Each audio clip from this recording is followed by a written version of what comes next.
ക്ഷേത്രങ്ങൾ എന്ന് പറയുമ്പോൾ ഭാരതം എന്ന നമ്മുടെ ദേവഭൂമിയുടെ അവിഭാജ്യ ഘടകങ്ങളാണ്.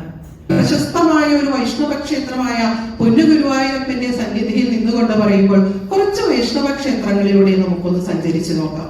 ക്ഷേത്രങ്ങളിലേക്ക് പോകുമ്പോഴും ഞാൻ മനസ്സിൽ സങ്കല്പിക്കാറുള്ളത് ഏറ്റവും പ്രിയപ്പെട്ട ഒരാൾ കാത്തിരിക്കുന്ന ഭൂമികൾ. കൃഷ്ണന്മദീനി കൃഷ്ണന്മദീനി കൃഷ്ണനൊഴിച്ചൊലിക്കൊന്നും വേണ്ട ശ്രീവല്ലഭ പ്രതിഷ്ഠയും പിന്നെ സുദർശനമൂർത്തിയുടെ പ്രതിഷ്ഠയും. അതിതേജസ്വിയായ ഒരു ബ്രഹ്മചാരിക്കുട്ടി കൃഷ്ണാഞ്ജലം ധരിച്ച ദണ്ഡ് കയ്യിലേന്തി കുടുംബ കെട്ടിവെച്ച് ഇങ്ങനെ നിൽക്കണോ. കംസവധത്തിനു ശേഷം അതീവ വിശപ്പോടെയും ക്രോധത്തോടെയുമാണ് അത്രയും കണ്ണൻ അവിടെ കുടികൊള്ളുന്നത്. ഉണ്ണിക്കുടി കണ്ട് ആസ്വദിക്കുന്ന ഉണ്ണിക്കണ്ണനാണ് അവിടെ കുടികൊള്ളുന്നത്. ജയതു ജയതു ദേവോ ദേവകീ നന്ദനോയം ജയതു ജയതു കൃഷ്ണോ വൃഷ്ണിവംശ പ്രദീപ.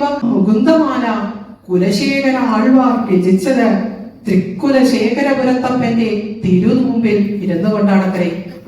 നവയോഗികളാൽ പ്രതിഷ്ഠിതനായ മുക്തിപ്രദായകനായ മുകുന്ദൻ കുടികൊള്ളുന്ന ക്ഷേത്രം.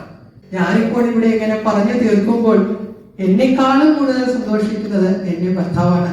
അതിമനോഹരമായ ഒരു വേദിയും ഇത്രയും ഭക്തന്മാരുടെ ഒരു സദസ്സുമൊക്കെ ഒരുക്കി തന്ന പൈതൃകത്തിന് എത്ര നന്ദി പറഞ്ഞാലാണ് മതിയാവുക.